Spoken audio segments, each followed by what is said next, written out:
Hare Krishna, everybody. I'm going to be leading the kirtan today. Jaya Radha Madhava Jaya Kunda Bihari Jaya Radha Madhava Jaya Kunda Bihari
स्वामी श्री प्रभुपाद की जय। अनंत कोटि वैष्णव वृंद की जय। नामचार्य शिलादास ठाकुर की जय। प्रेम से कहो श्री कृष्ण चैतन्य प्रभु नित्यानंद श्री अद्वैत गदाधर शिवासादि गौर भक्तवृंद की जय। श्री श्री राधा गिरधारी भगवान की जय। श्री जगन्नाथ बलदेव की जय। श्री श्री गौर निताय की जय। और गौर और ग्लोरी सुसमति बोली हरे Krishna. All glories to somebody worthy. Hare Krishna. All glories to somebody worthy. Hare Krishna. All glories to the feet of Sri Guru and Sri Gauranga. All glories to Srila Prabhupada. All glories to Srila Gurudev. Hare Krishna to all of you. It's been a long break, but Kids Krishna Katha is back. So, thank you all for joining us here. Now, today is a very auspicious day. It's Ekadashi. And Ekadashi is a day where you do extra service and you hear more about the Lord. And so today, since it's Ekadashi, I wanted to tell you a little story about this Ekadashi. So, in the year, there are 24 Ekadashis, so twice a month, and each Ekadashi has its own story, or each Ekadashi has a purpose. So, a method of which, if you follow that method, then you are sure to gain something, like you go to the abode of some particular planet, or you do some good for your ancestors. So like this, each of these Ekadashis have many, many different stories. So, today's Ekadashi is about, we will see.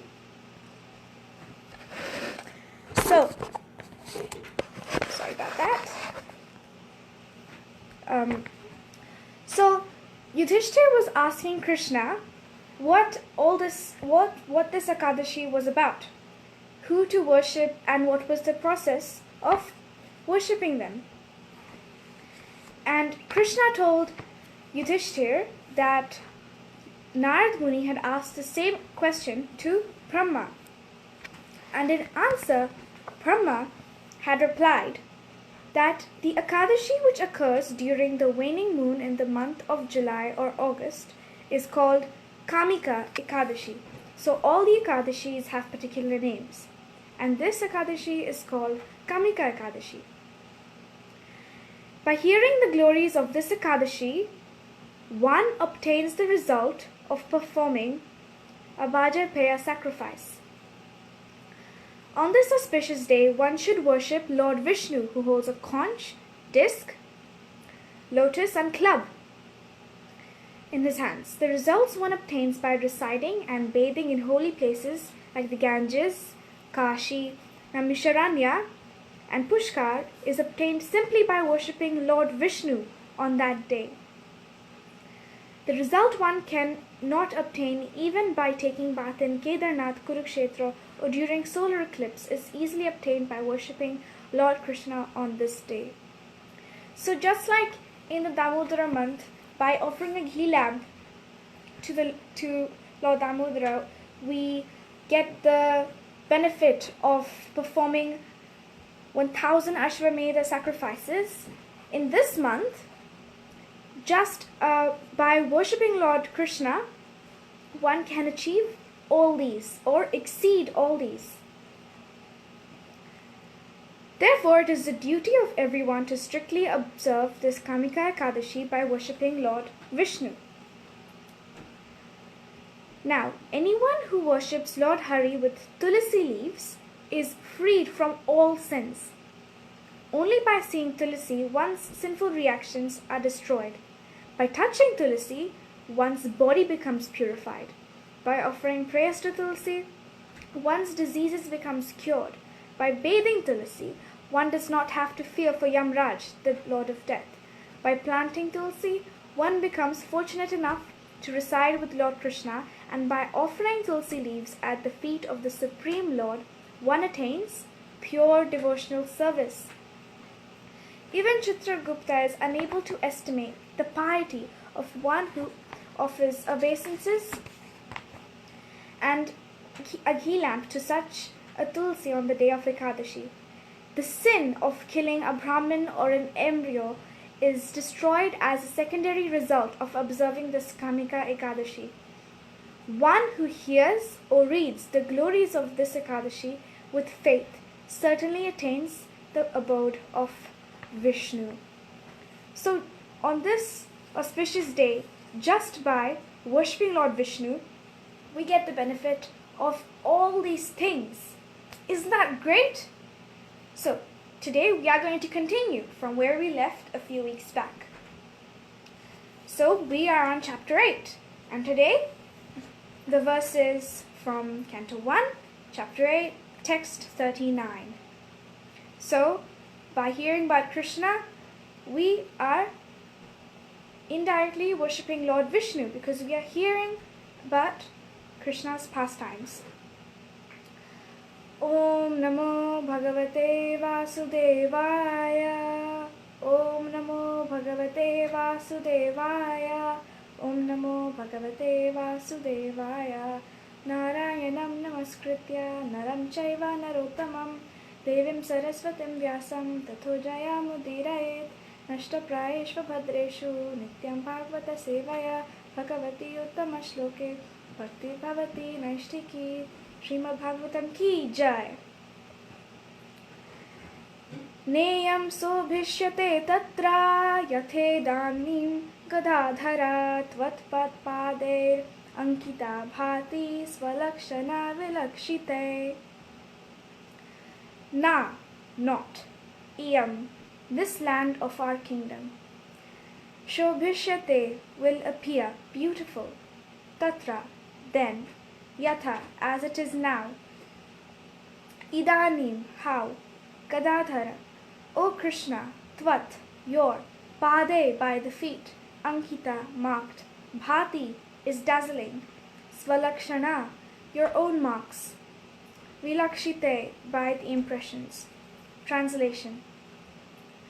O Gadadhar, Krishna, our kingdom is now being marked by the impressions of your feet, and therefore it appears beautiful. But when you leave, it will no longer be so. So again we are looking at one of Kunti's prayers to Lord Krishna, and she is saying that now the earth is beautiful and flourishing, but when you will go, all this will disappear, and it will all crumble and fall down. So again we are coming back to that example I gave a few weeks back about how when Krishna is present, everything around is opulent and there's everything in abundance. Just like in the last verse of Bhagavad Gita, 18.78. Yatra Yogeshwara Krishno, Yatra Partho Dhanurdhara, Tatra Sri Vijayo Bhuti, Dhruva Niti Matir Mama. Wherever there is Krishna, the master of all mystics, and wherever there is Arjun, the supreme archer, there will also certainly be opulence, victory, extraordinary power, and morality. That is my opinion. So wherever there is Krishna and Arjun, there will always be opulence and no diseases. And that is why we need to bring Krishna into the center of our lives, so that we have the ability to react appropriately to certain situations, difficult situations, and so that we can see these so-called difficult situations in the right view or in a better view. And this is why we also encourage newcomers to not exclude anything from their lives, but to just add one thing, and that is Krishna, and make Krishna the center of their lives, to focus on Krishna. And to do that, we have to follow his instructions, which are given in the Shastras, which go down in the Guru Parampara, the disciplic succession. And so by doing this, we please Krishna and we progress in our spiritual path. So by serving him and hearing about his glories, we ultimately gain the perfect level.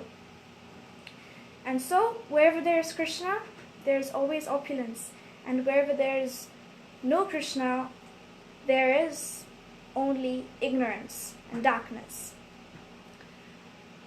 So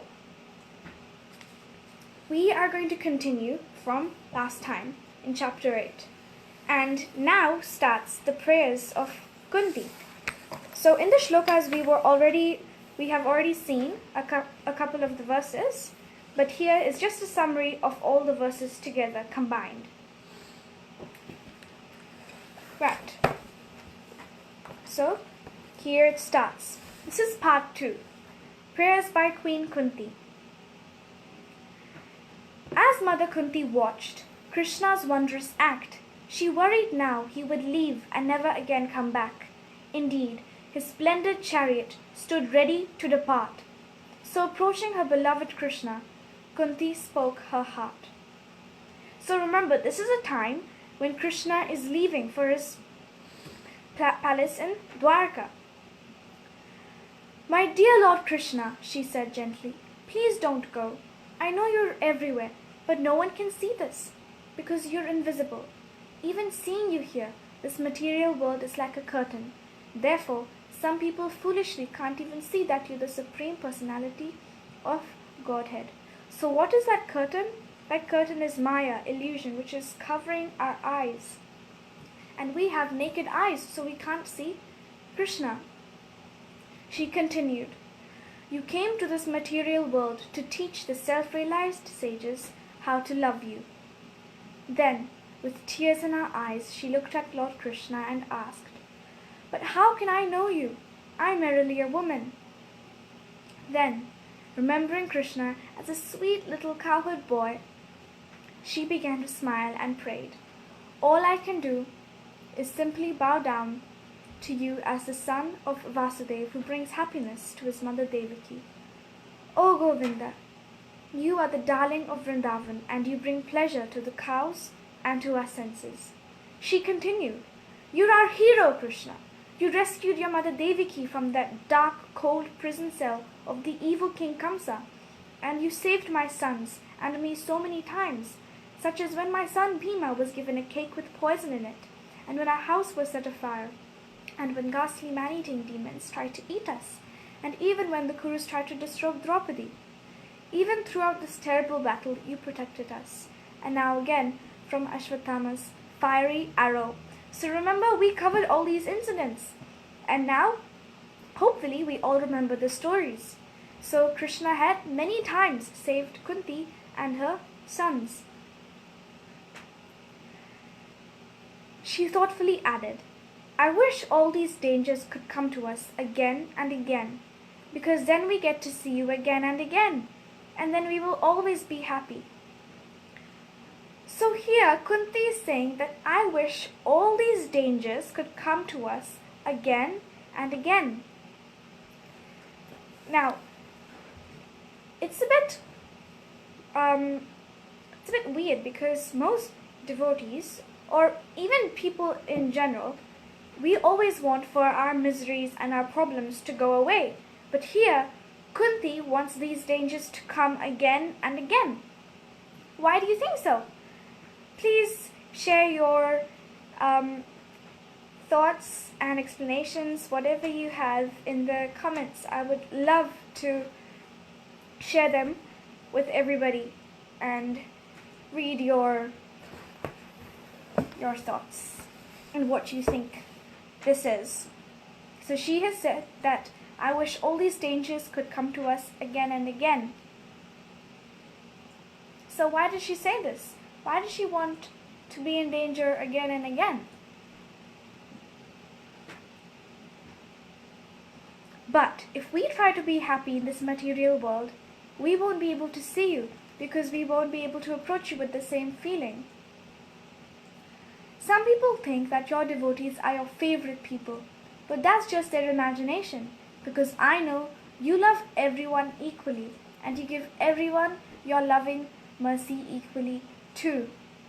So Krishna doesn't have favorites, or he doesn't show any partial behavior to anyone.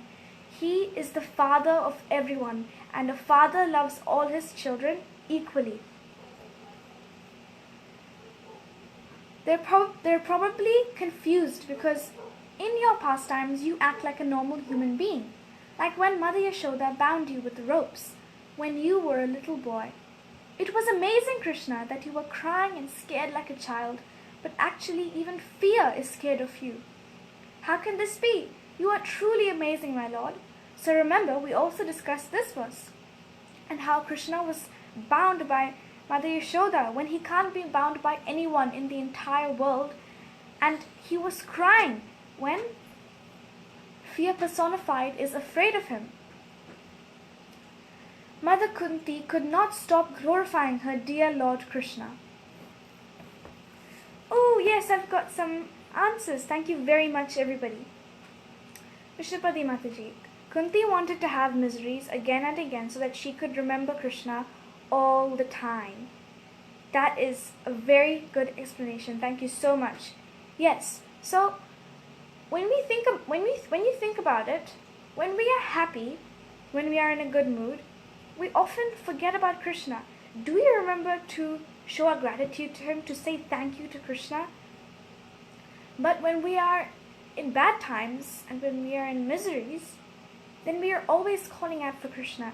We're always remembering. We're always chanting extra rounds.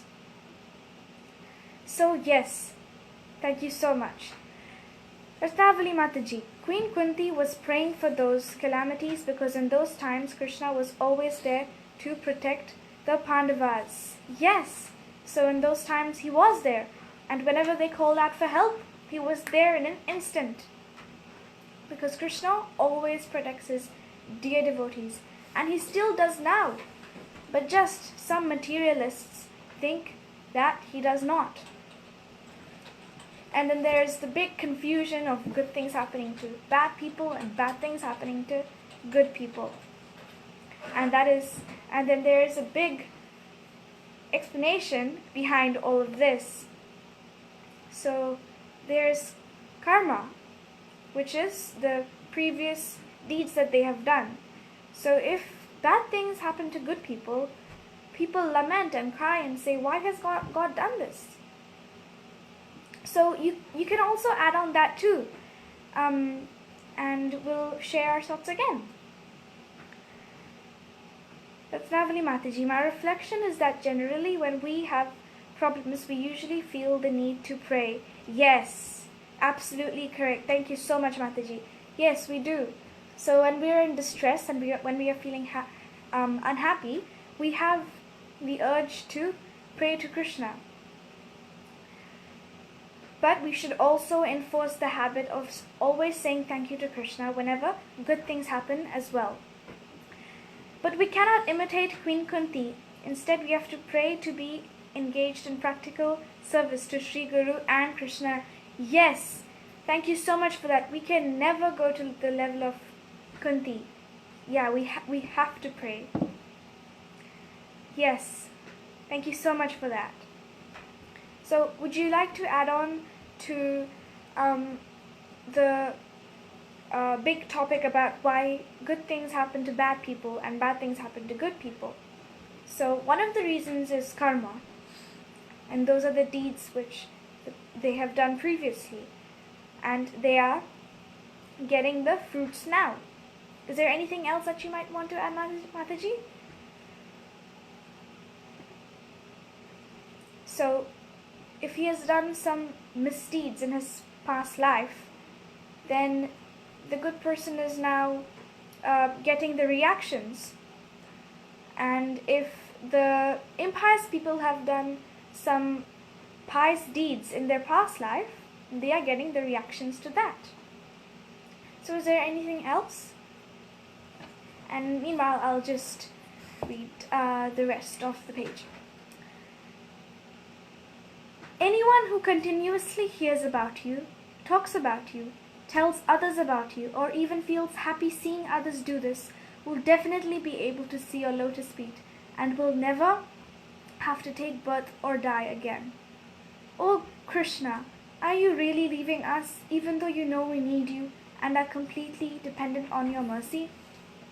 So we discussed this too, that by doing all these things, we can see the lotus feet of Lord Krishna and we will be out of this big circle of birth and death. There's no one else to protect us. Everything we have is because of you. When you leave, everything good will have to go. Our kingdom appears beautiful as it is being marked by the impressions of your lotus feet. But if you leave it, it will no longer be so. Please cut my attachment to this world. and let me just be attracted to you and nothing else, just like the Ganges river flows to the sea without anything stopping her. So, this is the one that we discussed today itself, that how because his feet are marking the land, the impressions of his feet are marking the land, the whole kingdom is flourishing. But when he goes, there will be no authority, no qualified leaders to nurture and nourish everything together. And there will be chaos and pandemonium. Also, in the purport, Prabhupada says that, of this verse that we discussed today, that the feet of Lord Krishna have auspicious marks on them. They have many marks on them. And I can't recall all of them from the top of my head now, but yes, he has many, many marks, like an umbrella, a conch, a lotus flower, a chariot, many, many others. And these auspicious marks, they bring good fortune wherever he walks. And so those are just another baggage part of wherever Krishna is. Rathavali Mataji, our actions and reactions are mixed up. Both good and bad actions and reactions are also mixed up. Therefore, we find sometimes that good people get bad reactions and bad people get good reactions. Yet the chains of action and reaction for both good and bad actions continue eternally. To break the chain of action and reaction, we have to seriously chant Hare Krishna, Krishna Krishna, Hare Hare, Hare Ram, Ram Ram, Hare Hare. Thank you so much for that. That was something for me too. I learned something too. Yes. So, to break free from the chain of action and reaction, we have to do akarma, which is just engaging in the pure devotional service of Lord Krishna. So we don't want to be good or we don't want to be bad, but we want to be Krishna conscious.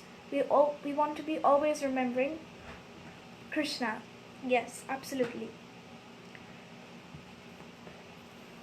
So, after hearing Mother Kunti's loving prayers, Lord Krishna simply smiled at her. Oh children, this smile was so enchanting and magical. Can you imagine Krishna smiling at you? I can't. It's beyond our imagination. It must be so radiant and so full of joy and bliss. He is Satchidanand. He then entered the palace to bid farewell to the other ladies. Then, as he was about to leave, he was stopped again. But this time, it was Yudhishthir Maharaj. Yudhishthir Maharaj was still very upset because so many of his friends and relatives had to die on the battlefield. Oh Krishna, I am so sinful, he cried. My body is meant to serve others, but I used it to kill so many people. There's nothing I can do to make everything better. You can't clean muddy water with mud or a wine-stained pot with wine. Therefore, I can't undo the killing of men by sacrificing horses. Poor Yudhishthir Maharaj felt very disturbed. So, Kunti stopped Krishna once, and now Yudhishthir has stopped him. And what will happen next, we will see in the next chapter. Meanwhile, we will do what we do best. Quiz time! Now, before I read out the questions, there is another beautiful text by Ratnavali Mataji. Thank you so much for your contribution. When we chant Hare Krishna and humbly associate with devotees by serving them, we learn to transcend the nature of good or bad actions and reactions. Yes, thank you so much, Mataji. So, we should always chant Hare Krishna and humbly associate with devotees by serving them, in which way we learn to transcend the nature of good or bad actions. And reactions, yes, absolutely. Also, another thing, we should always be yes, so we should always be humble. Absolutely. I love that word that you've put in there, Mataji. Thank you so much. Now, if you've all been listening, it is time for the quiz. Okay. There are many questions in this chapter. So we did half last time because we covered chapter 1. So chapter 2, we'll start at question number 10. So this goes a little previous, so it's not just what we have read today. So it's going to be a little brain refresher. Though these are very easy questions, you'll easily get it. Number 10. Who fired the iron arrow to kill the baby in the womb of Uttara? So who fired the iron arrow to kill the baby in the womb of Uttara? A. Ashwathama. B. Duryodhan. C. Kritavarma.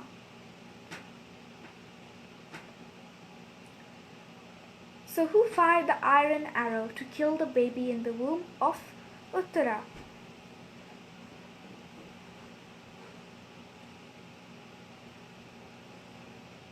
A. Ashwathama.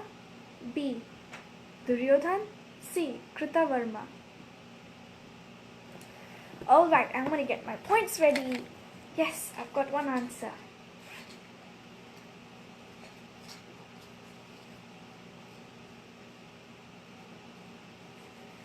Two more. Great. So 1, 2, and 3. And one more.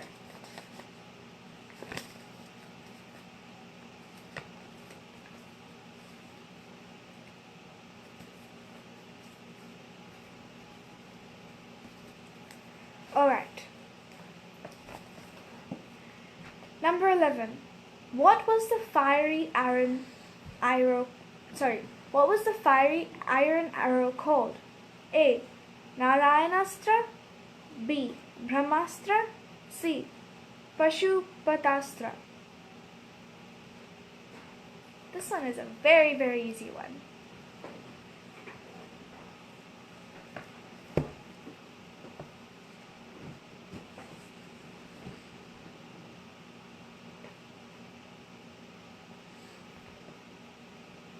So, what was the fiery iron arrow called? A. Narayanastra. B. Brahmastra. C. Pashupatastra.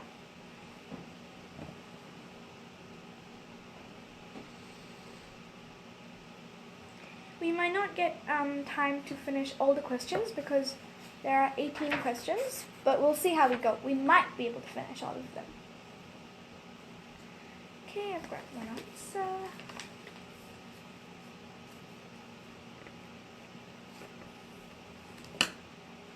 And another one, and another one.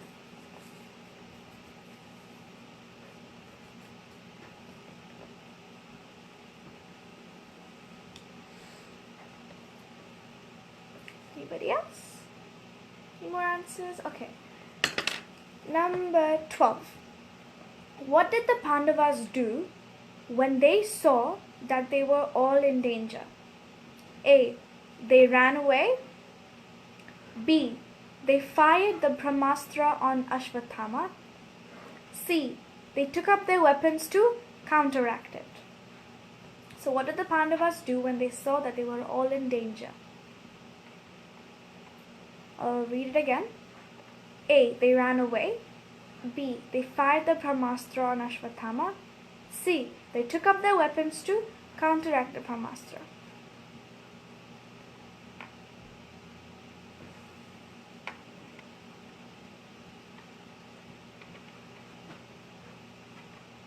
So what did they do when they were all in danger?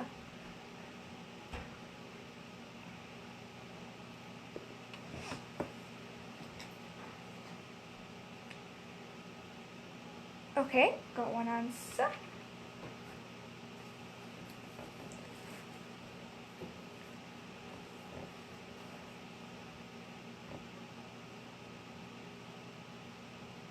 I'm just going to check the last Just going to check the last answers. Oh, I found a picture of Krishna's lotus feet. Here, see? That's the picture of that. That was a spot the difference picture. But yeah, that's the gist. So it has a lotus, a moon, a flag, a fish, a star, and a fruit.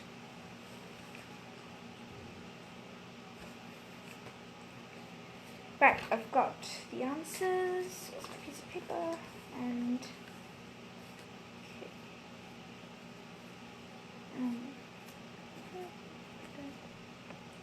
okay. Number 13. What did Lord Krishna do when he saw the Pandavas were in danger? A. Took his Sudarshan disc to protect them. B. Took his club to protect them. C. Took a sword to protect them. Now, what is Krishna's main weapon?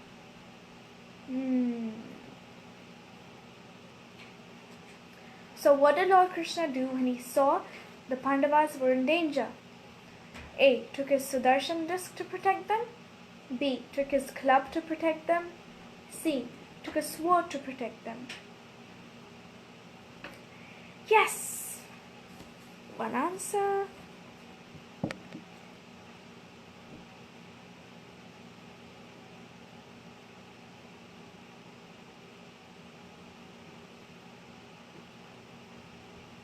And another one. And one more.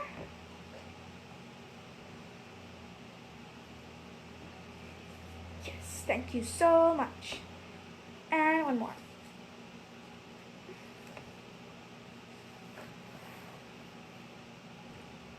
Number 14.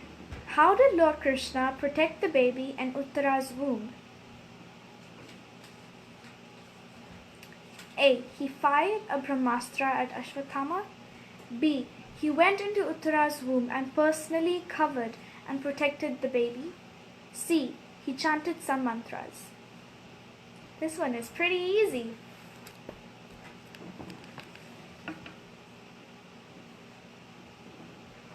So, how did Lord Krishna protect the baby in Uttara's womb?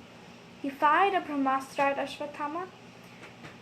He went into Uttara's womb and personally covered and protected the baby. Or he chanted some mantras. Yes. Yes. Yes.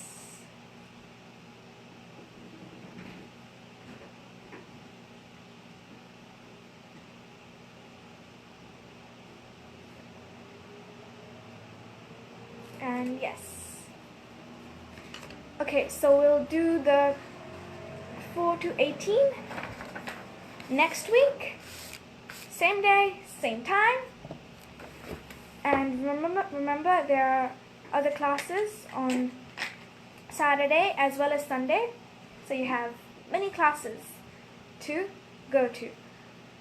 So today we learned about how wherever there is Krishna, there is always opulence and victory and abundance in fruit and food and flowers and nature, and how we should always be very humble and respect everybody around us. And in doing this, we will please Krishna and ultimately achieve the highest goal.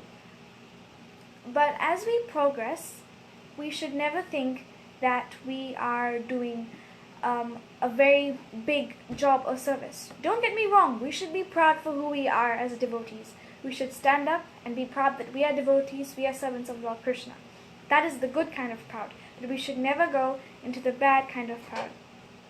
Trinadapi sunichena tarorapi sahishnudam amanina manadena kirtaniya sadahari. So in the Shikshashtakam, Chaitanya Mahaprabhu says that we should always be as tolerant as a tree, and we should think as though we are lower than a blade of grass. And so here's the exact translation. So, one should chant the holy name of the Lord in a humble state of mind, thinking oneself lower than the straw in the street. One should be more tolerant than a tree, devoid of all sense of false prestige, and should be ready to offer all respect to others. In such a state of mind, one can chant the holy name of the Lord constantly. So, humility is a great aspect in all of this. And so, we are still walking the stepping stones to Godhead. So we are all encouraging each other to go forward in Krishna consciousness, and we are encouraging others outside this group too. So this is our mission, to go back to Godhead and to take others back to Godhead too. Mission back to Godhead. Hari Bol! Thank you everybody for tuning in today. Hare Krishna!